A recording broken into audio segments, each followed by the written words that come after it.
Direction la Côte d'Ivoire, donnée pour mort, la vérité sur Affinguesson.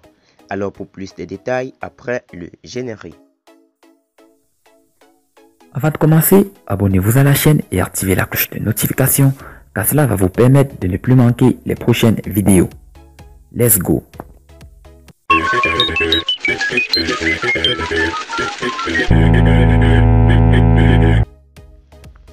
Pascal Affinguesson, l'ancien premier ministre de Laurent Gbagbo, a été donné pour mort par la rumeur ce dimanche 8 novembre. Le président du Front populaire ivoirien a même été présenté par des cyberactivistes comme ayant été maltraité, renforçant ainsi la tension déjà forte dans le pays. Des nouvelles fraîches de Pascal Affinguesson. Pascal Affinguesson est le porte-parole du Conseil national de la transition, organe né suite aux élections présidentielles contestées par l'opposition en Côte d'Ivoire. À ce titre, il a appelé à la désobéissance civile, invitant les Ivoiriens à nier toute légitimité au président Alassane Ouattara et aux membres de son gouvernement. La police de Côte d'Ivoire a procédé à l'arrestation de plusieurs membres de cette coalition politique dont Pascal Affinguesson lui-même. Sa résidence, comme celle du président Henri Konan Bédié, a été mise sous surveillance policière.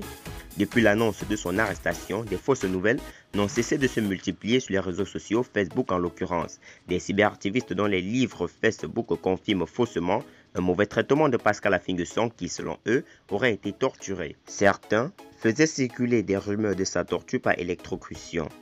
Selon ces différentes assertions, les autorités cherchaient à lui extorquer des informations sur la stratégie du Conseil national de transition pour renverser les autorités ivoiriennes.